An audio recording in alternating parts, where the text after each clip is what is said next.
In the history of rock, there are voices born to fit perfectly into the mold of their era. And there are also voices that arrive as a kind of misalignment, without asking permission, without explanation, without adjusting themselves to be easier to accept. Ann Wilson belongs to the latter. In the 1970s, rock was defined by muscle, hard liquor, the sweat of the stage, and a kind of masculinity worshipped as an unchangeable standard. Power did not lie in sound alone, but in physical form as well. And in that world, a female voice rose, big, thick, ferocious, as if it had no concern at all for whether it fit. Ann Wilson did not enter rock to prove that women could sing powerfully too. She did not come to represent a gender, nor to ask for an exceptional place. She simply sang, and that was precisely what made everything uncomfortable.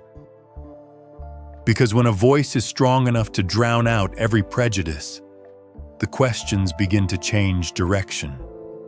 People no longer ask how well she sings, but what she looks like. They no longer discuss range or technique, but bodies, images, and invisible standards never imposed on men. Ann Wilson's battle began very early, but not on stage. It unfolded in glances, in the way she was judged, in the things she was asked to change in order to be accepted. And from that moment, she understood that to hold on to her voice, she would have to fight harder than anyone else. Why did one of the most powerful voices in the history of rock have to endure the most? Not in front of the microphone, but in front of prejudice. That story begins here. Ann Wilson's childhood was not tied to a fixed place. A military family meant constant moving, constant cycles of meeting and parting, constant learning to adapt before she could even feel that she belonged. Each relocation was a fresh beginning, and the sensation of living as a guest in other people's world gradually became a familiar state. Within that instability, music emerged as a rare, safe space. When everything around her changed, melodies did not. They were there, repeating, patient, asking nothing of her, never demanding that she explain who she was. Ann did not turn to music out of ambition. She turned to it because she needed somewhere to hide, somewhere to stand still, somewhere to breathe. At school, Ann was not a child who fit. Her appearance made her a target for teasing, for judging looks that arrived earlier than they ever should have. Her insecurity did not come from a single major incident, but accumulated day by day, quietly, persistently. And within that context, her voice began to take on a new role, not merely a source of joy, but a tool for survival. When she sang, Ann did not have to apologize for existing. She did not need to make herself smaller, nor did she need to disappear.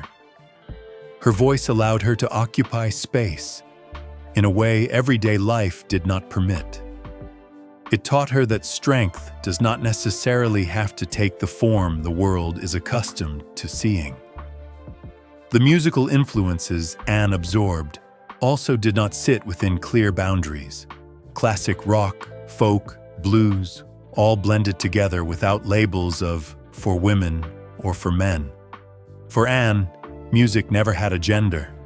There was only emotion, and the extent to which a person dares, or does not dare, to give voice to it.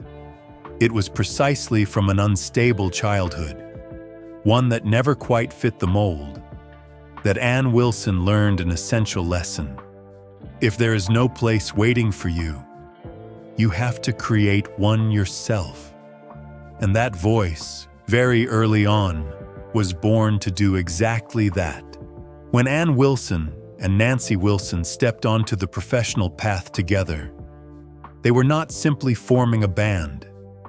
They were walking straight into an industry where power had already been arranged, one in which women rarely held the wheel and were almost never regarded as the creative center. Heart was born with music that was heavy, loud, and serious. This was not decorative rock, not songs meant to sit in the background. Yet the way Heart was perceived quickly drifted away from the sound they were creating. Instead of talking about song structure, about vocal range, about how Anne controlled power in dangerously high passages, the industry chose a different narrative: a female band. Those two words may sound harmless, but they placed Heart inside a narrow box. They caused the music to be read through gender before it was ever listened to with the ear.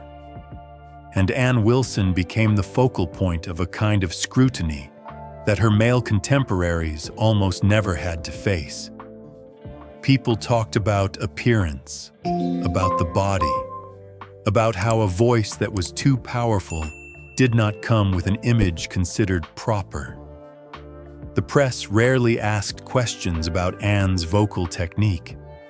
They did not dissect how she maintained vocal thickness in high registers, or her ability to shift from softness to ferocity within a single breath. Instead came questions of private life, of gender, of aesthetic standards that had never been a prerequisite for leading male rock voices. Meanwhile, Anne remained on stage and sang as if there were no other choice. She did not ask to turn the volume down. She did not ask to be made more palatable. She did not change her voice to fit the gaze directed at her. But that very steadfastness made the pressure grow heavier. Because in a male-dominated world, women are accepted only when they are different enough to spark curiosity, but not too powerful to unsettle the existing order.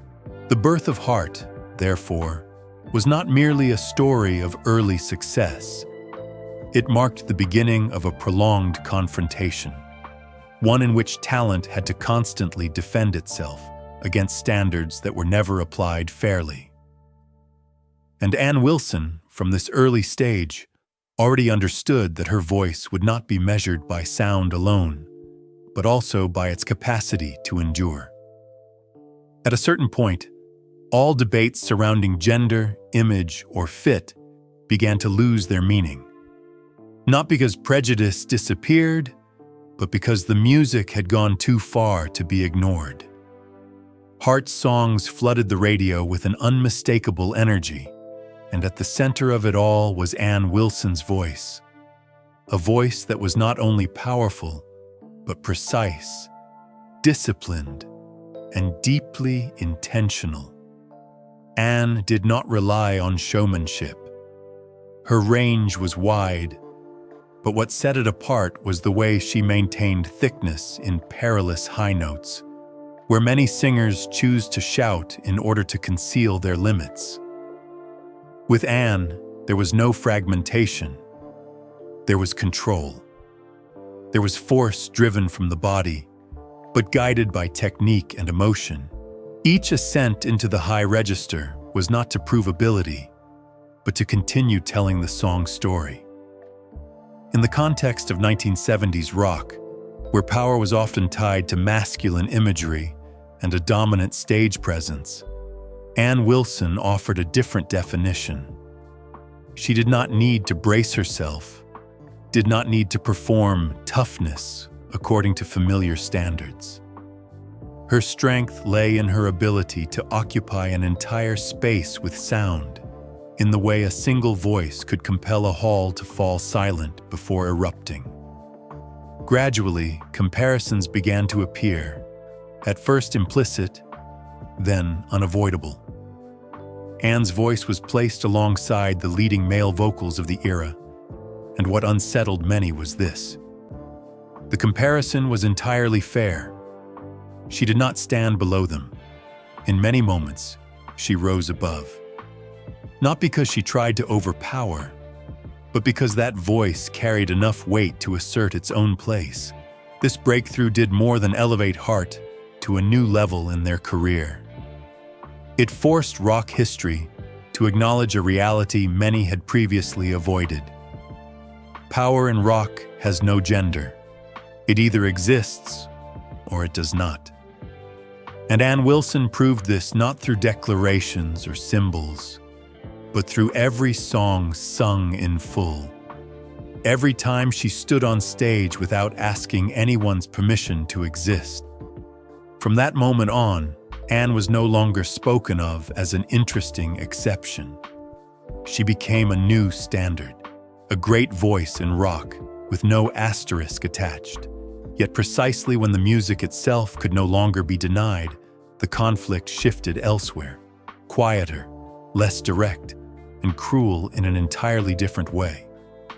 The 1980s opened a new era, one in which rock no longer existed solely in sound. It was packaged, lit, edited, and sold through images. MTV turned the stage into a screen and artists into carefully trimmed frames. From that moment on, a voice, no matter how powerful, was no longer the sole factor deciding who stood at the center. For Ann Wilson, this shift felt like entering a new battlefield. Her voice did not weaken. Her stamina remained intact. But backstage conversations began to take on a different tone. There was less talk of harmonies or song structures. Instead came clothing, camera angles, lighting, and seemingly harmless questions. Did she fit this era? That pressure did not arrive as an order. It was disguised as well-intentioned advice. Audiences now wanted to see more. Image was deciding everything. Just a small change would be enough. But that small change always moved in one very clear direction, closer to the beauty standard the industry had already chosen. Within that frame of reference, a woman who did not fit the mold was no longer seen as distinctive. She became a problem to be adjusted. No one said Ann sang poorly. They simply behaved as if her voice was not enough, unless it came with a body that was easy to consume. This was the most subtle form of denial, acknowledging talent while refusing to grant it the right to stand on its own. What made this crisis so heavy was not direct attack, but repetition. The repetition of gazes, the repetition of standards, the repetition of the feeling that every musical effort was placed behind the body. Ann began to understand that she was being asked to pay a price that had nothing to do with art. Not to sing better, but to look more acceptable.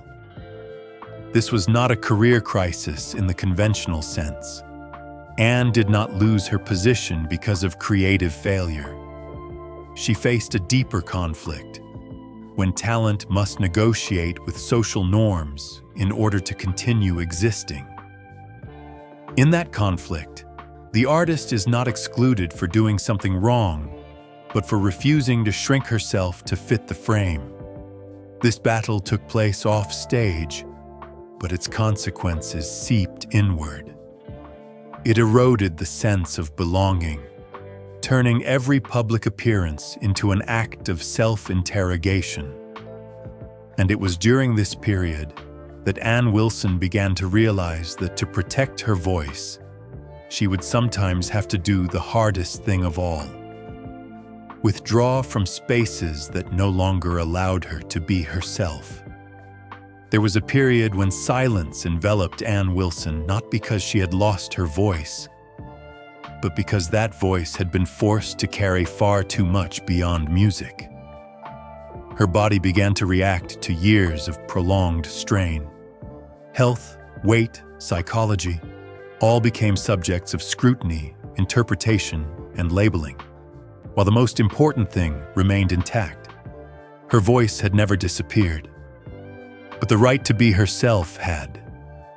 Every appearance required Anne to prepare not only for the stage, but for the gaze, for judgments that arrived before any sound.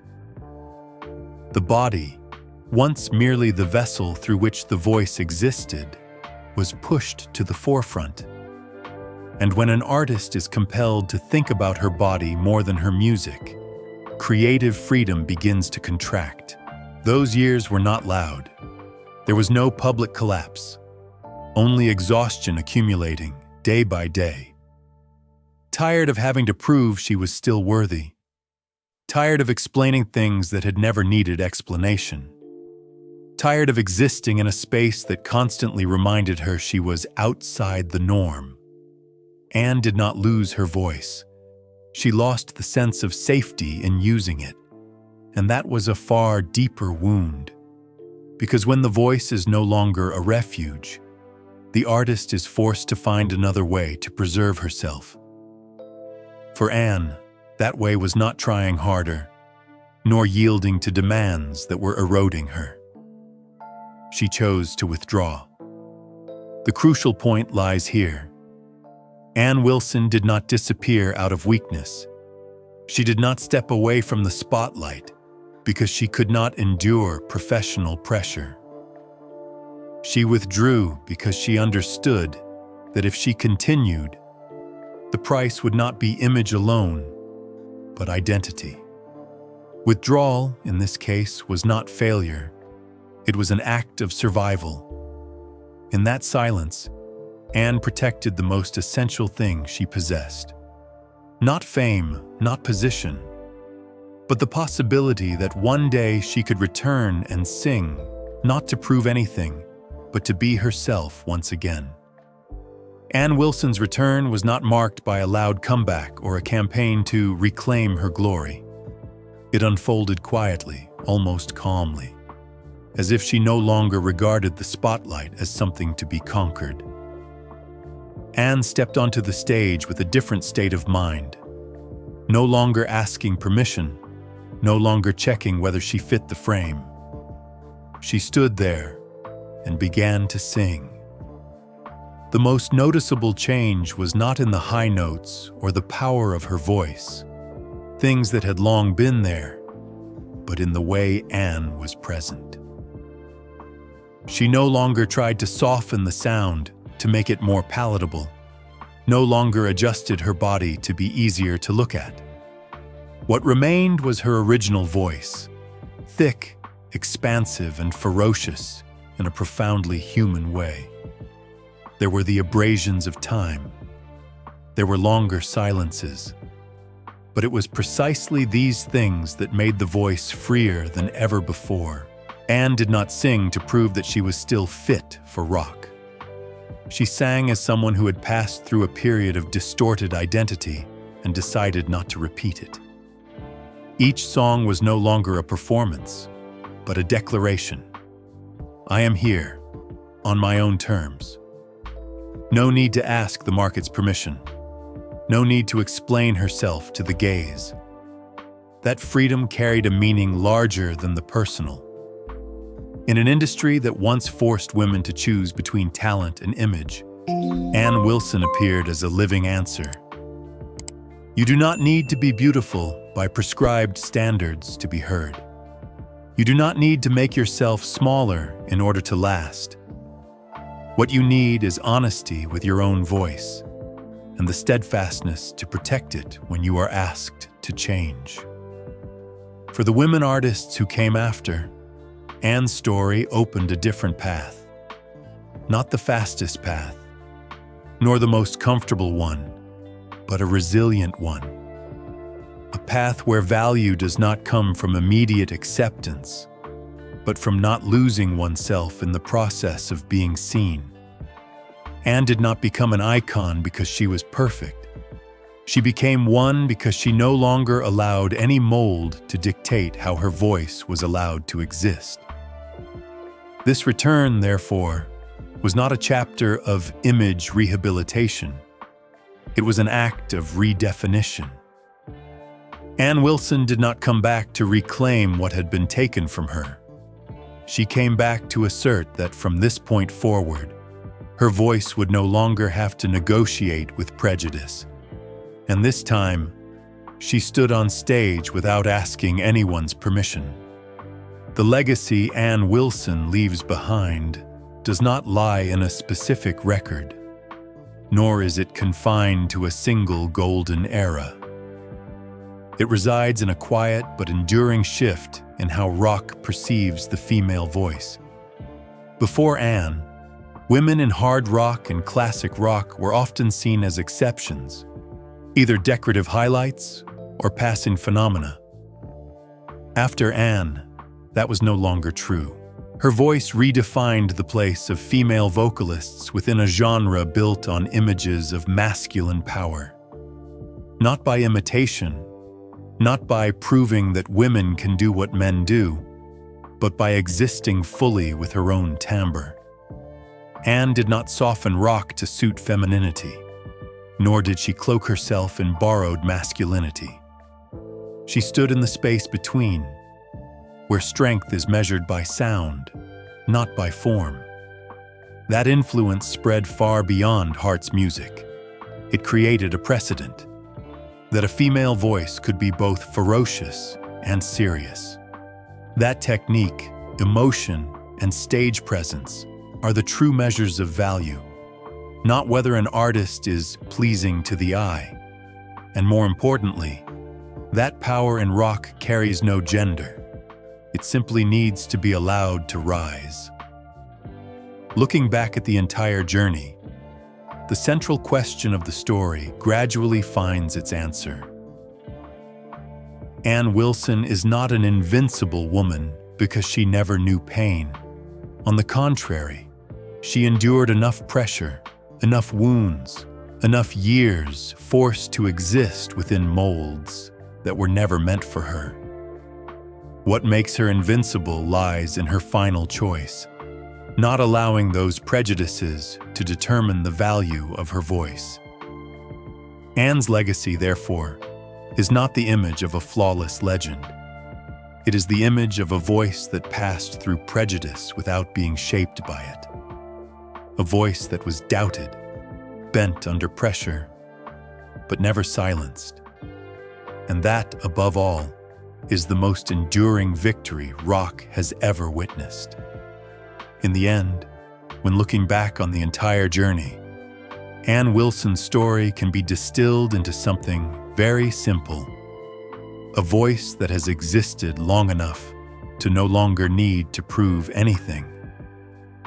A life that moved through pre-constructed molds, not to shatter them with slogans, but through a resilience that refused to be distorted. And a victory that does not seek recognition, because it does not come from applause, but from remaining intact after everything. Ann Wilson does not leave behind a perfect image. She leaves behind a question for rock. What truly creates the power of a voice? Is it the form or the truth it carries? When the lights go out and the noise fades, what remains is not the standard, but the sound that survived them. And perhaps Ann's greatest legacy lies right here. Silence is no longer an option. Not for a voice that has learned how to exist without asking permission. Not for a person who understands that value does not need to be granted, only protected. If you love the real stories behind music legends, follow Icons and Legacies to continue this journey.